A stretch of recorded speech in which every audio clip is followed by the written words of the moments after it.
pessoal, tudo bom com vocês? Meu nome é Aldrin de Carvalho, esse aqui é o meu canal, que é o canal do Aldrin, e hoje a gente está aqui para dar continuidade à nossa história da filosofia baseada na história da filosofia do Giovanni Reale e do Dario Antisei. Nos últimos vídeos a gente falou bastante sobre... a gente andou falando sobre o movimento franciscano e um dos seus grandes nomes do que diz respeito à filosofia, que foi São Boaventura. E agora a gente fala de um movimento da filosofia um pouco diferente, que a gente já mencionou aqui algumas vezes, uma vez que tanto São Tomás de Aquino quanto São Boaventura o combateram. A gente está pensando aqui no movimento averroísta, principalmente nesse que surgiu no Ocidente no século XIII, e que teve como um de seus principais representantes Siger de Brabante, que é o autor de quem a gente vai falar hoje. Mas, antes de entrar nesse assunto, eu gostaria de lembrá-los de que vocês podem apoiar o canal financeiramente de algumas formas diferentes. E quais são essas formas diferentes? Primeiramente, você pode comprar este livro aqui e todos os outros da coleção do Reale pelos links na descrição. Isso se estende aos outros vídeos do canal. Qualquer livro que for mencionado aqui, você pode encontrar no link da descrição, através do qual você pode comprar na Amazon. Para você dar na mesma coisa, mas eu dou uma comissão em cima disso, então é muito bom.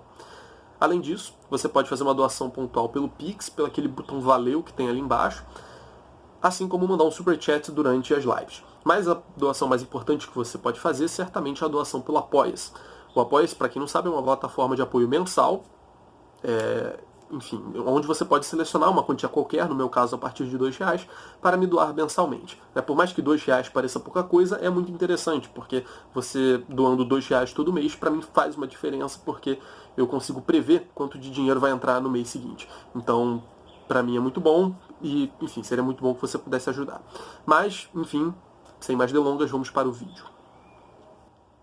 Bem, como eu dizia, vamos para o vídeo. Vamos começar lendo o que o Reale diz aqui, para a gente comentar depois. A intenção de fundo de Tomás foi a de delimitar a autonomia da razão, e desse modo também da filosofia. Então, São Tomás, a gente viu nos últimos vídeos, já tem um tempinho que a gente viu isso, mas de todo modo, ele trabalha a questão da autonomia da razão, ele confere à razão uma certa autonomia, porém ele justamente coloca limites nisso. Quais são esses limites? São os limites da fé. Quer dizer, existem certas questões da fé, certos mistérios da fé, nos quais a nossa razão não pode penetrar. São mistérios que possuem, justamente por serem mistérios, possuem essa obscuridade que nos permite aceitá-los como matéria de fé, mas cuja razão não pode penetrar, não consegue perscrutar nos seus mínimos detalhes. Apesar de que, sim, até certo ponto, a razão serve para falar das coisas de Deus. Tanto que a gente viu nos vídeos de São Tomás raciocínios acerca da existência de Deus, as famosas 5 vias que buscam justamente demonstrar a sua existência. Mas, apesar disso, há uma certa região da fé que é resguardada aos mistérios. Há certas questões da fé das quais nós apenas temos conhecimento por causa da revelação. Mas nem por isso São Tomás deixa de atribuir uma certa autonomia à razão. A razão, de fato, funciona sozinha até certo ponto. Simultaneamente, foi também a de conciliar a razão com a fé. Por um lado, mostrando que as verdades da razão não contradizem, mas suportam as verdades da fé, e por outro, mostrando que as verdades da razão levam a resultados que precisam ser integrados às verdades da fé.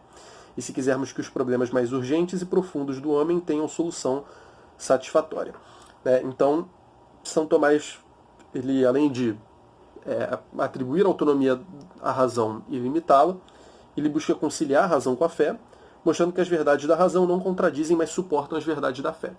Então, quer dizer, não apenas a gente confere autonomia à razão, mas essa autonomia que a gente confere à razão, ela dá o espaço para a razão trabalhar as suas questões, e essas questões, essas conclusões a que a razão chega, elas endossam muito daquilo que está sendo dito na fé.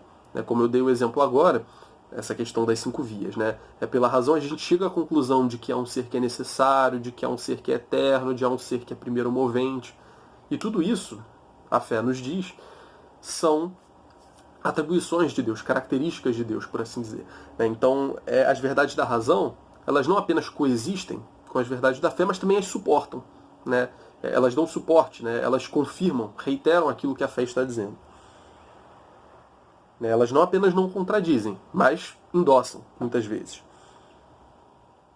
E por outro lado, mostrando que as verdades da razão levam a resultados que precisam ser integrados às verdades da fé. Né? Então, a gente tem várias questões que casam direitinho com o que a fé nos diz, e quando a gente integra essas duas verdades, que no fundo são uma verdade só, a gente consegue uma explicação, digamos assim, completa para aquilo que a gente está tentando explicar, para aquilo de que a gente está falando, para aquilo de que tanto a razão quanto a fé estão falando. Uma vez que a gente integra essas duas respostas, a gente tem, portanto, uma explicação mais completa sobre aquele assunto. Esse grandioso projeto filosófico, que tinha futuro de grande destaque em seu destino, não teve, porém, vida fácil. A gente vai falar um pouco disso, principalmente no próximo vídeo. Com efeito, os primeiros grandes obstáculos lhe foram antepostos por aquele movimento filosófico que, desde os tempos de Renan, foi chamado de Averroísmo latino. Averroísmo latino. O vídeo de hoje é basicamente sobre ele. Então foi um dos grandes obstáculos, como ele diz aqui, um dos primeiros grandes obstáculos foi justamente esse movimento. Um dos primeiros grandes obstáculos ao pensamento de Tomás. E esse movimento encontrou em Siger de Brabante, que viveu aproximadamente entre 1240 a 1284, seu mais destacado expoente. Então, Siger de Brabante é uma figura central do vídeo de hoje. Esse cara é francês, eu não sei como se pronuncia direitinho esse nome, tá? Enfim, peço perdão, mas aqui está como Siger de Brabante, então a gente vai falar mais ou menos, eu vou dizer provavelmente isso, Siger de Brabante ou alguma coisa do tipo. Mas enfim, peço perdão se qualquer pronúncia... enfim, sempre que acontece algo em francês aqui, eu tenho de fazer esse parêntese, para não passar tanta vergonha assim. Enfim, o Reale segue. Para Averroes, o aristotelismo, ou seja, a filosofia, não tinha nenhuma necessidade de integrações provenientes da fé. A filosofia é saber demonstrativo. A verdade, no fundo, é unicamente a verdade filosófica. Então a gente já tem um vídeo aqui no canal sobre Averroes, episódio provavelmente 143, 142, alguma coisa assim. 144, alguma coisa perto disso. E nesse vídeo eu explico direitinho o que o Averroes pensa sobre esses assuntos. Mais interessante notar aqui como o Reale coloca que o aristotelismo, para Averroes, se identifica com a filosofia. A gente está nessa época em que existe uma valorização tão grande de Aristóteles que, justamente, falar em filosofia e falar em pensamento aristotélico é basicamente a mesma coisa. Quer dizer, os escritos de São Tomás de Aristóteles estão sendo descobertos, estão sendo revisitados, e assim as pessoas que estão na Idade Média lidando com esses textos, eles percebem que Aristóteles, a princípio, é muito superior a tudo que veio antes. Então, enfim, essa importância está sendo dada com bastante ênfase, e no mundo islâmico, mais particularmente com Averroes, a gente vê até que ponto chega essa valorização. Aristóteles é a filosofia. E, portanto, tendo esse papel de tamanho destaque, a filosofia, o pensamento de Aristóteles, não tinha nenhuma necessidade de integrações provenientes da fé. Quer dizer, a verdade é a verdade filosófica, é a verdade que a razão nos dá, que a filosofia nos dá. Como o Averroes relaciona isso com a questão da fé, uma vez que ele é islâmico, enfim, vocês podem ver no vídeo em que a gente fala especificamente do Averroes. Mas o fato é que esse tipo de tendência vai chegar no Ocidente, justamente por isso que a gente está podendo falar aqui em um averroísmo latino. É uma incorporação desse olhar, dessa forma de ver as coisas, e mais particularmente dessa forma de ver o aristotelismo, quando chega ao Ocidente. E ele diz aqui, pois bem, entre 1260 a 1265, quer dizer, entre 1260 e 1265, difundiu-se em Paris um aristotelismo que não estava em absoluto preocupado com a conciliação entre razão e fé. Trata-se precisamente do averroísmo latino. Então, muitas coisas do Averroes vão ser dadas por esse movimento. Mas, particularmente aqui, a gente vai falar um pouco delas depois, mas aqui o Reale está claramente querendo destacar nesse primeiro momento, é o fato de que a verdade da razão, em algum sentido, ela basta a si própria. Quer dizer, não que a fé seja desprezada, isso não vai acontecer no averroísmo latino, mas existe a ideia de que a razão ela não necessita de nenhuma correção por parte da fé. A gente vai ver como a verdade da fé e a verdade da razão vão acabar tentando coexistir nesse contexto. Mas, enfim, essa ideia, esse espírito de como lidar com a filosofia vai ser herdado pelo averroísmo latino. E ele fala mais aqui então sobre o Sigurd de Brabant. Né? Nessa época, Sigurd de Brabant era mestre na Faculdade de Arte da Universidade de Paris. Né? Então, era um professor universitário, era uma figura importante academicamente falando. Defensor da interpretação que Averroes dera de Aristóteles, ele professava doutrinas como a eternidade do mundo e a unidade do intelecto possível. A eternidade do mundo é uma doutrina, assim, evidentemente aristotélica, a gente já tratou disso aqui várias vezes, e a questão da unidade do intelecto possível é algo que a gente vê que surge no Averroes, mais ou menos como uma tentativa de interpretação do Aristóteles, né? Essa questão do intelecto ativo, do intelecto passivo, se é um, se é muitos, se são um, se são muitos. É uma questão que gera bastante polêmica na Idade Média, a gente tratou bastante disso já até agora, mas é interessante notar como, para eles, né, muitas vezes o próprio Aristóteles defendia essas posições. Né? Os autores dessa época eles tinham posições diferentes quanto a esse problema, e essas posições diferentes muitas vezes eram derivadas justamente de uma interpretação do Aristóteles. Né? Vejam bem, não é como se todo mundo olhasse para o texto aristotélico e falasse: Aristóteles diz X, agora vamos, enfim, fazer nossas posições considerando que Aristóteles diz X. Vamos concordar com X, vamos discordar de X, mas sabendo que Aristóteles pensa que X. Não é isso. Né? As pessoas nessa época divergiam quanto ao que o Aristóteles pensava. Né? Uns diziam que pensava X, outros diziam que pensava Y. Então, havia divergências quanto a esse negócio. Né? Então, é curioso a gente notar isso. E o Sigurd de Brabant, então, ele defende a interpretação que Averroes dera de Aristóteles, que inclui a eternidade do mundo, mas isso, enfim, é uma interpretação comum, mas particularmente essa interpretação da unidade do intelecto possível. Então Sigurd de Brabant vai concordar com Averroes nesse ponto. E com Aristóteles, porque ele entende que Aristóteles pensa daquele jeito. Deixando de atentar para os contrastes entre o resultado da filosofia e os artigos de fé, professava a doutrina da dupla verdade, segundo a qual, mesmo que em contraste com as proposições da fé, as proposições da razão são igualmente aceitáveis por fé. Então, olha que interessante, né? Tendo em vista, né, vamos abrir um parêntese aqui, né? Sigurd de Brabant é um autor do Ocidente Latino. Estando no Ocidente Latino, ele é um autor cristão. A gente já até vai mencionar isso algumas vezes daqui em diante. Portanto, ele é católico, enfim, está submetido à igreja, acredita em Deus, em Cristo, etc. Só que as doutrinas do Averroes, né, as doutrinas que derivam do pensamento de Averroes, as conclusões a que se chega a partir dessa concepção de mundo averroísta e aristotélica, vão numa direção contrária àquilo que a igreja prega, né, a verdade revelada.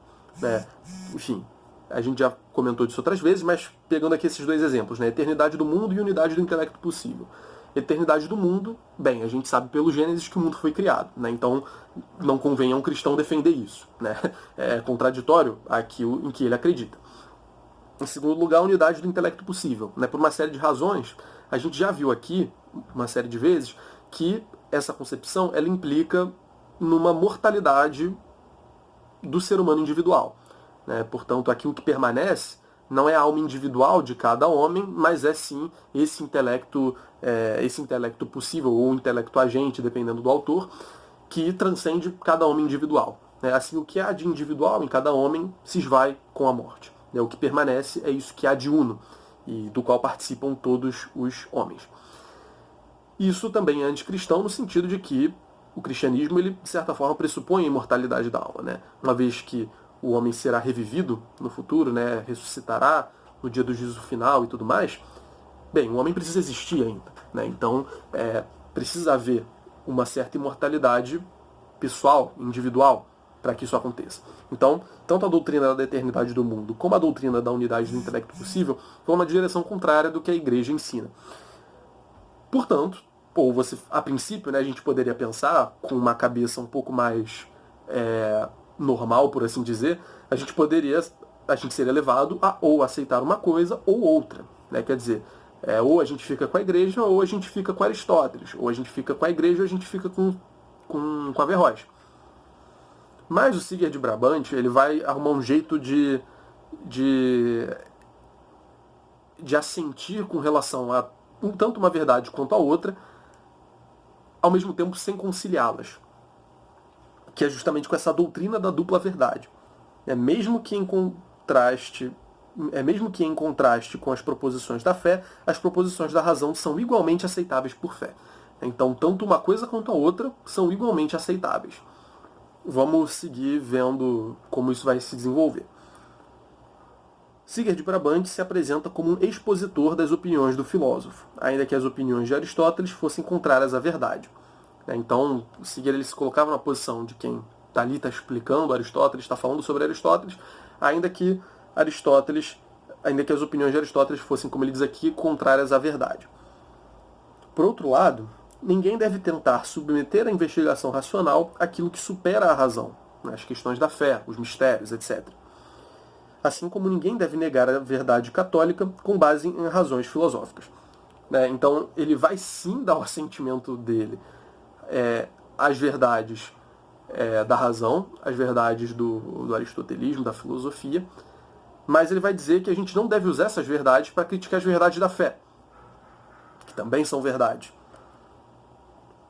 Ninguém deve negar a verdade católica com base em razões filosóficas. Justamente porque tem certas coisas, como ele diz aqui, que superam a razão, que estão para além dela. Portanto, a razão não pode perscrutá-las e, portanto, criticá-las.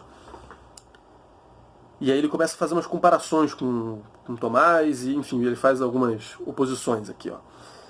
Se Tomás procurava conciliar a fé e razão, fazendo com que houvesse uma harmonia de fato, Sigurd, ao contrário, separa os dois campos, não considerando como vitais as contradições entre eles. Quer dizer, então uma coisa é o campo da fé, outra coisa é o campo da razão. Há contradições, mas isso simplesmente não importa. Basicamente é isso que ele diz. Pelo menos essas contradições não são vitais. Para a fé, por exemplo, o mundo criado por Deus não é eterno. De fato, o mundo foi criado segundo a fé. Mas para o filósofo Sigurd, ele coloca aqui, e para qualquer filósofo, entendido aqui como aquele que adere a Aristóteles, a matéria é eterna. Há essa discussão, a gente já tratou disso várias vezes, mas a princípio a matéria é eterna. Isso é algo que a gente até vê no Platão ainda.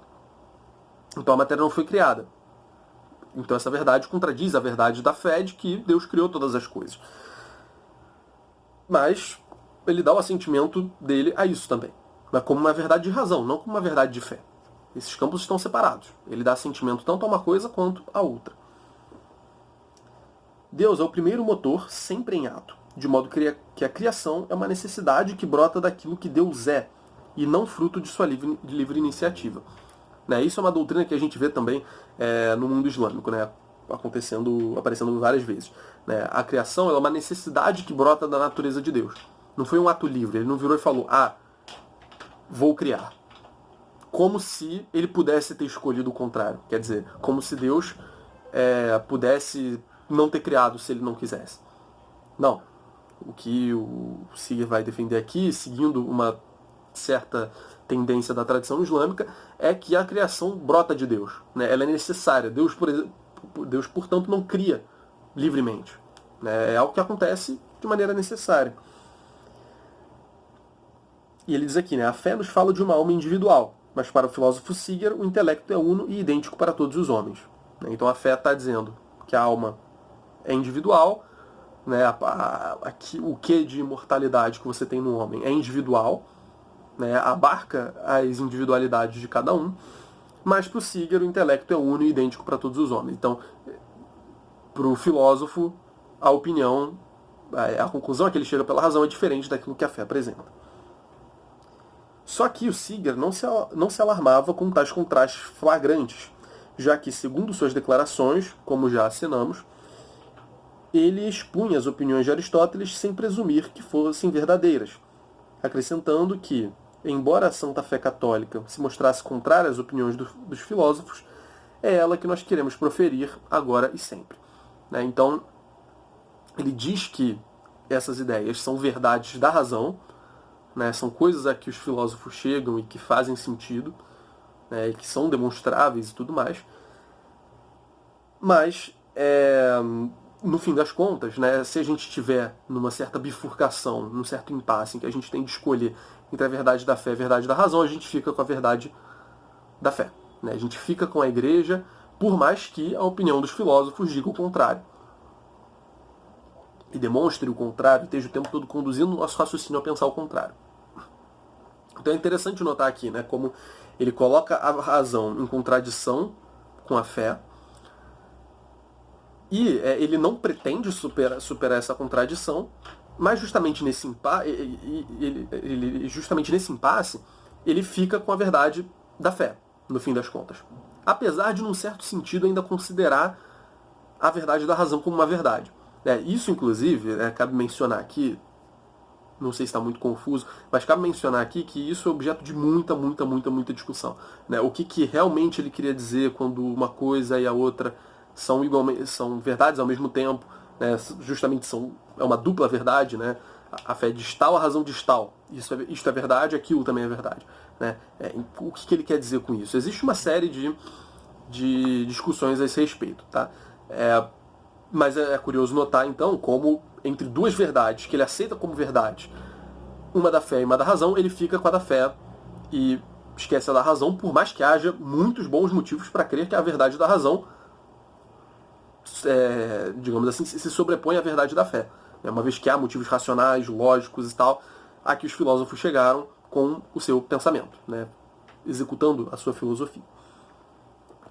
Também podemos encontrar ideias análogas às de Siger em seu discípulo Boécio de Dácia, que obviamente não é o Boécio das Consolações da filosofia, de quem a gente já falou aqui no canal. Mas enfim, esse Boécio de Dácia é autor de comentários a Aristóteles e de De Mundi Aeternitate, né, da eternidade do mundo. Para quem, como a filosofia não se baseia em revelações e milagres, é tolo pedir demonstrações sobre coisas que em si mesmas não admitem uma razão. Então a filosofia ela não está falando de milagre, não está falando de revelação. Ela está, de certa forma, com o raciocínio, entre aspas, puro, olhando para o mundo, pensando a respeito dele e nesse movimento, sem considerar uma revelação que vem de fora ou algo do tipo. Então, como a filosofia ela não se baseia nisso, nas revelações e tal, é tolo pedir demonstrações sobre coisas que em si mesmas não admitem uma razão. Então é tolo pedir para que elas se debrucem sobre milagres, sobre revelações, enfim, sobre as coisas de Deus, sobre os mistérios da fé. Não faz sentido pedir isso da razão. E aí o Reale vai dizer um negócio muito interessante. Ó. Pelo que foi dito, ou seja, considerando toda essa doutrina da dupla verdade que a gente acabou de ver, pode parecer que, no fim das contas, se pudesse caminhar tranquilamente na trilha da dupla verdade trilhada por Siger, pelo fato de que, de todo modo, a supremacia da fé parece assegurada e que o exercício da razão consiste em operações que, em última análise e de qualquer forma, são irrelevantes para as verdades da fé, que são o porro unum necessarium para o homem. Então, vamos lá. Quando ele separa esses dois âmbitos de uma maneira tão radical, de maneira que há a verdade da fé e a verdade da razão, mas as verdades da razão elas não batem diretamente na verdade da fé, apesar de serem contraditórias, uma coisa não tem nada a ver com a outra. Tendo isso em vista, a gente poderia pensar que, nossa, que legal, do ponto de vista da religião, que legal, a igreja, as doutrinas da fé, elas estão resguardadas. Quer dizer, o Siger, quando está estabelecendo esse abismo entre esses dois tipos de verdade, essas duas ordens de verdade, no fim das contas, ele está protegendo as verdades da fé. E as está tornando imunes aos ataques da razão. Portanto, ele está, de certa forma, protegendo a fé. A supremacia da fé parece assegurada. Uma vez que, diante das verdades da razão, ele, na prática, está virando e dizendo que são irrelevantes para as verdades da fé. O que importa é a verdade da fé, o que importa é a igreja, como ele mesmo diz. A gente já viu isso agora. E, portanto, se as verdades da fé são justamente tão superiores, mesmo que as verdades da razão sejam também verdades, a gente pode jogá-las para debaixo do tapete, meio que tanto faz no fim das contas, o que elas concluem. Então, elas são todas irrelevantes, a verdade da fé é o que importa, logo, ela está protegida, dentro desse quadro, dessa forma de encarar a verdade que o Siger traz para a gente, parece, então, que as verdades da fé estão protegidas. Entretanto, a situação era facilmente revertida em prejuízo da fé, já que a filosofia de Aristóteles era a verdade humanamente alcançável em condições de derrubar as verdades da fé que se mostrassem em contraste com ela. Então, por mais que, sim, houvesse a intenção do Siger de proteger as verdades da fé diante dessas coisas tão contraditórias às quais a nossa razão está chegando, e que Aristóteles e Averroes nos mostraram, no fim das contas, é bastante óbvio como isso pode muito bem se voltar contra a própria fé, né? Quer dizer, você dizer que as verdades da fé são totalmente independentes das verdades da razão, e que, de fato, elas contradizem mesmo as verdades da razão, isso pode levar muitas pessoas a se apegarem às verdades da razão e virar e falar, olha, no caso das verdades da razão, no caso da filosofia aristotélica, há muitos argumentos que estão sustentando isso. Né? Há muitos bons motivos para concordar com Aristóteles e com Averroes, enfim, com os autores da filosofia. E a fé está aí, né? Quer dizer, faz muito mais sentido eu ficar com Aristóteles e usar Aristóteles, enfim, para criticar a fé. Né? Então, por mais que a intenção fosse proteger a fé, a gente vê com muita facilidade como que o jogo pode virar aí. Né? Como que o jogo pode virar e como as pessoas, de certa forma, fascinadas com aquilo que a razão conseguiu alcançar, né? Com aquelas verdades todas, todo aquele sistema, vamos dizer assim, aquele esquema de mundo que Aristóteles traz, pô, eles podem muito bem olhar para isso e virar e falar, olha, a fé está errada, a fé está em contraste com isso. É uma atitude bastante razoável. Em suma, a doutrina da dupla verdade constitui um mecanismo de proteção do racionalismo mais radical e agressivo. Né? Quer dizer, no fim das contas, essa doutrina da dupla verdade acaba blindando a razão de ser de alguma forma limitada pela fé. Né? Acaba blindando a razão de críticas por parte da religião. A religião não pode mais virar para a fé, a religião não pode mais virar para a filosofia e dizer, pô, calma aí, né? Vamos com calma, pô, tá se precipitando muito, acho que você está entrando no âmbito aí do pensamento em que a gente simplesmente não consegue discernir as coisas, né? Quer dizer, você tá tentando perscrutar com a sua razão um assunto que é suprarracional, que está para além da capacidade humana. A fé já não pode dizer isso para a razão, uma vez que esse abismo está posto aí, né? E que essa contradição entre fé e razão está sendo admitida, endossada. Portanto, não tem mais como algo externo à própria razão, à própria filosofia, que no caso seria a fé nessa época, limitar, né? Tentar colocar um pouco de limite à força do pensamento humano, né? Às pretensões do pensamento humano. Então, assim, o racionalismo ele acaba sendo protegido. Né? Quer dizer, ninguém pode virar contra a razão e dizer que ela tem que ser limitada com base em algo que não é a própria razão. Enfim, então acontece naturalmente essa inversão, né? Apesar das intenções de proteger a fé do Siger. Nesse meio tempo, em 1270, Egídio de Lacines enviava a Alberto Magno uma carta, expondo 15 teses sustentadas pelos mestres de Paris. Então, o Egídio ele manda essa carta para Alberto com 15 teses que os averroístas, né, ele chama aqui dos mestres de Paris, né, mas justamente esses filósofos que estavam com essa inspiração aristotélica, averroísta e tudo mais, para que Alberto os refute. E dessas teses, a primeira dizia respeito justamente à unidade do intelecto e a quinta à eternidade do mundo. Justamente aquelas duas que a gente mencionou há pouco. Alberto refutou essas teses no seu De Quindetim Problematibus, né, sobre os 15 problemas. Ele diz 15 teses aqui, então Quindetim, eu tenho problemas com números em latim, acredito que seja sobre os 15 problemas. Enfim, então, Santo Alberto Magno, eu tinha mencionado antes, né, São Boaventura e São Tomás de Aquino, como enfrentando essa tendência dessa época. E, nesse momento, a gente tem também, então, Santo Alberto Magno, né, antes, inclusive, de São Tomás de Aquino entrar no jogo. Ainda em 1270, Estevão Tempier, arcebispo de Paris, condenou o averroísmo. A gente já comentou um pouco sobre isso antes, né, quer dizer, começam a surgir muitas condenações mesmo dos livros de Aristóteles, de algumas teses do Aristóteles, de algumas teses do Averroes, do próprio Averroes, enfim, a gente tem isso acontecendo com muita frequência aí ao longo do século XIII. Siger e Boécio de Dácia não se consideraram derrotados, prosseguindo seu trabalho e seus ensinamentos. Então, mesmo com o bispo de Paris dizendo que estava errado, que não pode fazer isso, eles continuaram ensinando.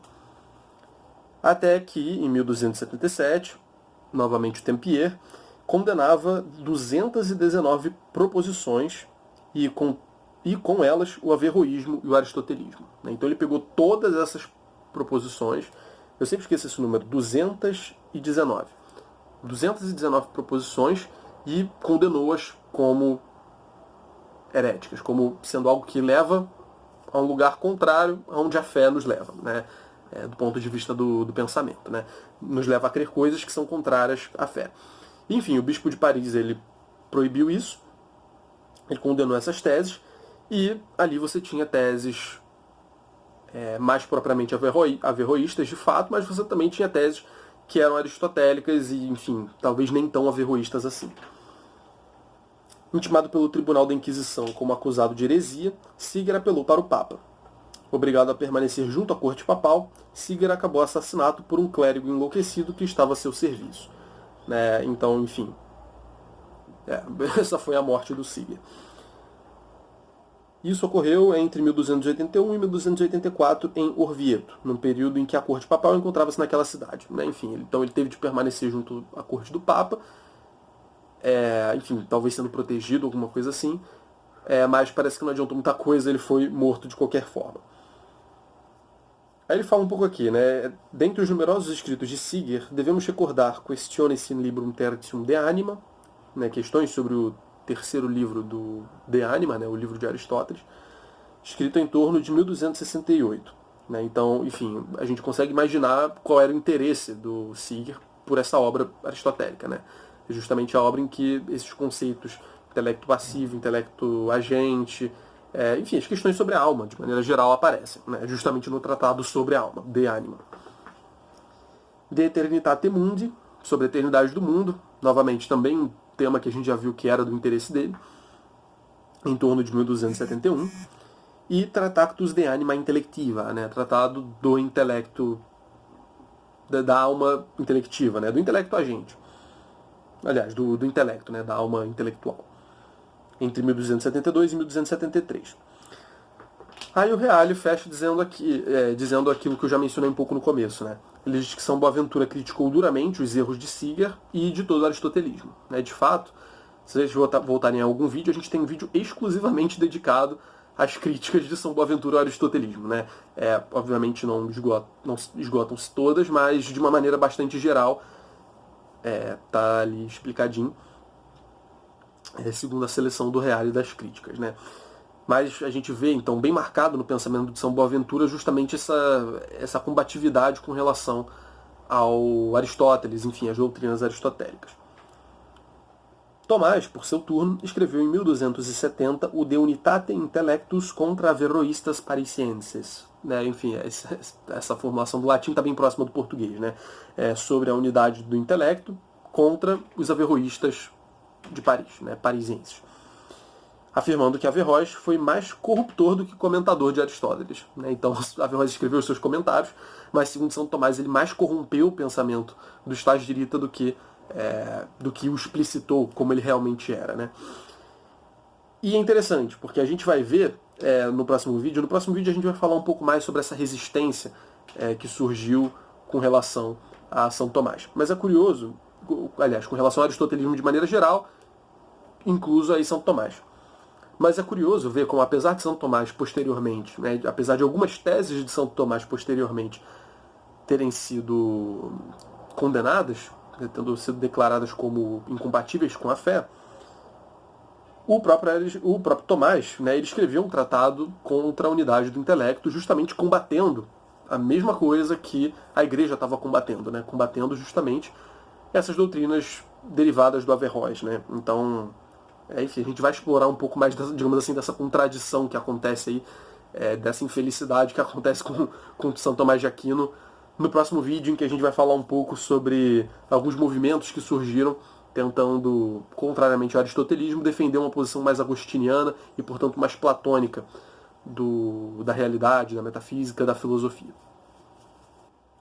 Mas enfim, pessoal, esse foi o vídeo, espero que tenham gostado.